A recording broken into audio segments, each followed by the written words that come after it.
అదొక వాదన ఉంది వాస్తవంగా. రైట్, మరి అంశం చూద్దాం రవి గారు.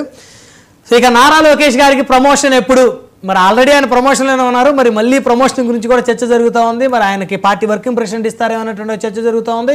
మరి నిన్ననే చంద్రబాబు నాయుడు గారు మళ్ళీ ఆయన జాతీయ ఏదైతే అధ్యక్షుడిగా మళ్ళీ ఆయనే ఎన్నికయ్యారు. సో అంటే ఎవరు నామినేషన్ కూడా వేయలేదు అనుకుంటా, మరి ఆయన పార్టీ ఆయనే ఎన్నికవుతారు కాబట్టి. సో ఆ అంశం చూస్తే మరి నారాయణ గారి కామెంట్స్, మరి మహానాడు మొత్తం కూడా లోకేష్ గారి మీద పెద్ద ఎత్తున ఫోకస్ ఉంది. మరి ఈ రోజు ఏదో జరగబోతుంది, ఈరోజు బహిరంగ సభ ఉంది. మరి మనం మొదటి నుంచి కూడా గత 2 రోజుల నుంచి మాట్లాడుకుంటూ ఉంటే 3వ రోజు ఏదో ఒక మెసేజ్ బ్లాస్ట్ అయిపోతా ఉంది అని చెప్పేసి, బహుశా మరి అదేమో అయ్యే పరిస్థితి కనపట్లేదు రవి గారు. అంటే 2 విషయాలనే మెసేజ్ బ్లాస్ట్ అయింది, ఇంకా మీకు అందులో డౌట్ ఏం లేదు. అవునా? Lokesh should be the king అనేది అది అయిపోయింది. స్వయంగా చంద్రబాబే లోకేష్ బాగా చదువుకున్నాడు, కష్టపడి తయారు చేశాడు. 6 శాసనాలు, ఏది నా మాటే శాసనం అంటున్నాడు కదా శివగామి, ఆ టైప్ లో ఆ శాసనం అనే పదమే చూడండి మీరు, అంటే డిక్టం అనమాట. సో 6 శాసనాలు లోకేష్ తో చెప్పించటం, ఎమోషనల్ గా మాట్లాడించటం, చంద్రబాబు రెఫర్ చేయటం. అలాగే నాయకులు 1కి 2 సార్లు పయ్యావులు కేశవ్ అయినా, ఇంకొక ఆయన ఎవరు ఆయన ధూళిపాల్ నరేంద్ర అయినా ఆ పేరు చెప్పడం, ఇవన్నీ యాదృచ్ఛికం కాదు, అయితే ఒక్క మాటే అంటే వాళ్ళ ఆలోచన అది కదా. ఇందాక మనం కేటీఆర్ గురించి మాట్లాడుకున్నాం కదా. ఇప్పుడు సమస్య ఒకటే, అధ్యక్షుడు సభలో ఎన్నికవుతాడు, అవును, కానీ వర్కింగ్ ప్రెసిడెంట్ కు ప్రావిజన్ లేదు కదా. వర్కింగ్ ప్రెసిడెంట్ కు నామినేషన్ లేడం తీసుకోవడం లేదు కదా. మిగిలిన నియామకాలన్నీ అధ్యక్షుడు చేస్తాడు. ఇక్కడ కమిటీనైనా, పొలిట్ బ్యూరోనైనా, వర్కింగ్ ప్రెసిడెంట్ అయినా అన్నీ కూడా అధ్యక్షుడు చేస్తాడు. కాబట్టి ఇప్పుడు లాంఛనంగా ప్రకటన ఎప్పుడు జరుగుతుంది అనేది అది కేవలం లాంఛనం, అలంకారమే. ఇప్పుడు ఇక్కడ నిర్ణయము దాదాపు బదలాయించడము, లోకేష్ ఏకేష్ ఆయన ఒక్కడే ఏకైక నాయకుడు తర్వాత అనేది చెప్పడము, ఇవన్నీ కూడా అయిపోయాయి. అది జరిగిపోయింది. నారాయణను అడిగారు పొద్దున కదా మీడియా వాళ్ళు, ఒక మీడియా అతను ఎవరో ఇంటర్వ్యూ చేస్తుంటే ఆయన అడిగాడు. ఆయన అన్ని చాలా సూటిగా చెప్పాడు. లోకేష్ విషయం మటుకు కాలం నిర్ణయిస్తుంది అన్నాడు. కాలం అంటే అది ఈ పూట, కాలం రేపా నిర్ణయిస్తుంది అన్నాడు. కానీ ఇంకేం చెప్పలేదు అంతకు మించి చంద్రబాబు. మీరు నిన్న చూస్తే వర్లరామయ్య అంతా నిర్వహించినప్పుడు 500 మంది వచ్చారు, అన్నీ కూడా అందరూ మీ పేరే చెప్పారు అని నిన్నటి వరకు చంద్రబాబు ఆయన పాత్ర దాన్ని కీర్తించడం అక్కడ ఆగారు.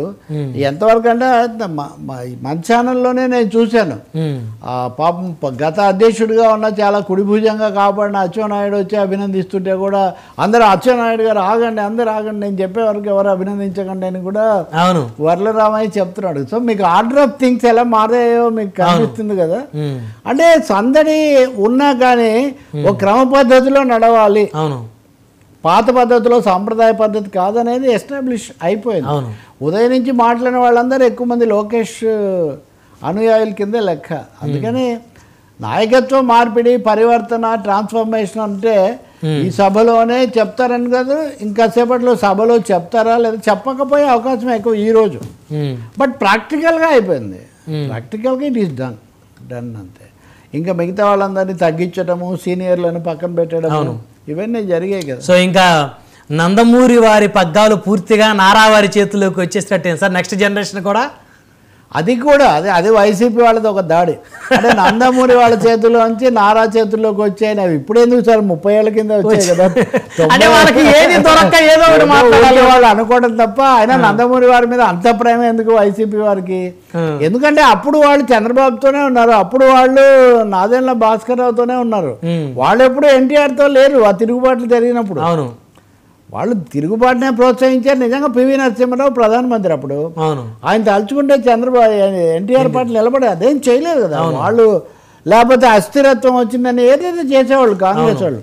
కాబట్టి ఇప్పుడేదో హఠాత్తుగా వీళ్ళకు నందమూరి కుటుంబం మీద ప్రేమ వచ్చిందని మనం చెప్పలేం. కానీ ఒకటైతే నిజం, ఇది అయితే ఒకటి ఉంది రీజనబుల్గా. మీరు ఎంతసేపటిగా ఎన్టీఆర్ పేరే చెప్తున్నారు కానీ మీ తాత ఖర్జూర నాయుడు పేరు ఎందుకు చెప్పడం లేదు అని వైసీపీ వాళ్ళు అడుగుతున్నారు. వీళ్ళకి అనవసరము.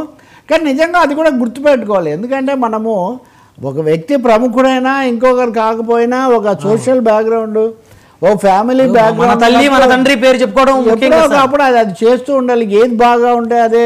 మామూలు ఇంటి పేర్లు కూడా అంతే చాలా మంది.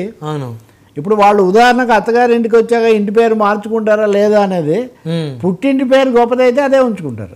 ఆడవాళ్ళ గురించి ఏం చెప్పడం లేదు, ధోరణి. కానీ నారా బ్రాహ్మణ్ గారు మరి నారా అని మార్చుకున్నారు కదా సార్. అదే అదే అందుకే కదా ముఖ్యమంత్రి మామగారు ముఖ్యమంత్రి కదా, ఎటు తిరిగి ఆయనే కదా, కాబట్టి అదేం సమస్య కాదు.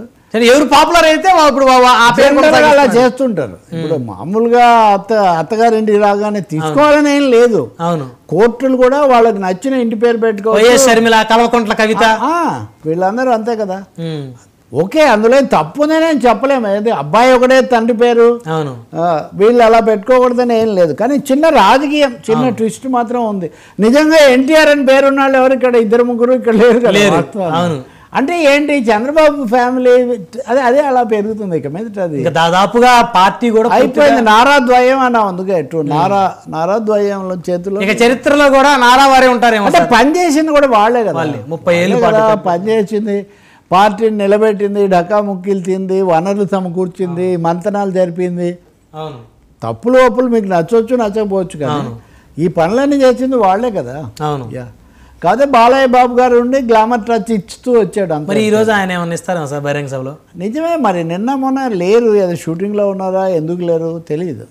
ఈరోజు ఒక ప్రశ్న, బాలకృష్ణని ఎందుకు తీసుకురాలేదని. మరి వాళ్ళ నాన్నగారి పార్టీ కదా, మరి కనీసం ఆయన వేదిక మీద ఇప్పుడు అదే ప్రశ్న అడిగారు కదా. అప్పుడు విజయలక్ష్మిని ఎందుకు పక్కన అంత రాజీనామా చేయించారు, ఇవన్నీ ఎవరు ఎందుకు రాజీనామా చేయించారు ఏం చెప్తారు దానికి. ఇప్పుడు అందుకని కుటుంబాలు కాదని, ఇక్కడ విధానాల పరంగా రాష్ట్రానికి సంబంధించి, ఆ పార్టీలకు సంబంధించి